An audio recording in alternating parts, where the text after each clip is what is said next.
Vitamin D has long been recognized for its role in bone health and calcium regulation, but its potential influence on cancer prevention and treatment has sparked widespread interest in both the scientific community and the general public. Observational studies have repeatedly shown that individuals with higher blood levels of vitamin D tend to have lower rates of certain cancers, particularly colorectal, breast, and prostate. This correlation has led to widespread speculation and hope that increasing vitamin D intake might reduce cancer risk or improve treatment outcomes.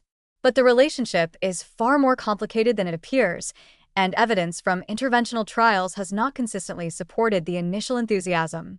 Understanding where the science stands and where it falls short is essential for anyone considering vitamin D as part of their cancer prevention or treatment strategy. The strongest support for vitamin D's anti-cancer potential comes from population-based observational studies, which consistently show an association between low serum 25-hydroxyvitamin D levels and increased cancer risk or worse prognosis.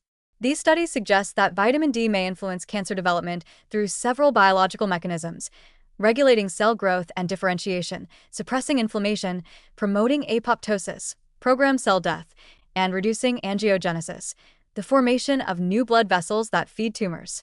Laboratory experiments support these pathways, showing that vitamin D can slow the proliferation of certain cancer cell lines in vitro and in animal models. However, the leap from correlation to causation has proven difficult. Interventional trials, in which participants are given vitamin D supplements in randomized, controlled settings, have produced mixed and often underwhelming results. Large trials such as the VITAL study in the United States and the D-Health trial in Australia did not show a statistically significant reduction in overall cancer incidence with daily vitamin D supplementation. Some subgroups, such as individuals with very low baseline vitamin D levels or those with certain genetic polymorphisms, may benefit more, but these effects have been inconsistent and difficult to generalize. These results suggest that while vitamin D may play a supporting role, it is unlikely to function as a standalone anti-cancer agent in most people. One reason for this discrepancy is that observational studies can't fully account for confounding variables. People with higher vitamin D levels are often healthier overall, they spend more time outdoors, are more physically active, have better diets, and are less likely to smoke. These factors, rather than vitamin D itself, may explain some of the protective associations.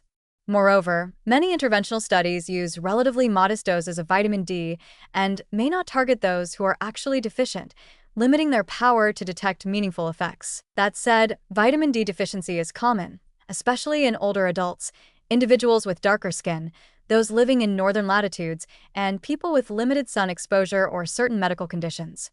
In cancer patients, deficiency may be particularly problematic as it can contribute to bone loss, fatigue, immune dysfunction, and impaired recovery. Ensuring adequate vitamin D levels, generally considered to be above 30 nanograms per milliliter, may not directly prevent or treat cancer, but it can improve overall health and resilience, especially during treatment. Supplementation is often necessary, particularly during chemotherapy or long hospitalizations when sunlight exposure is limited. However, more is not better. High doses of vitamin D, particularly in the absence of deficiency, can lead to toxicity, causing hypercalcemia, elevated calcium levels, kidney stones, and vascular calcification. The tolerable upper intake level for adults is generally considered to be 4,000 IU per day, though some medical protocols use higher doses temporarily under supervision. Random, unsupervised high-dose supplementation is risky and should be avoided.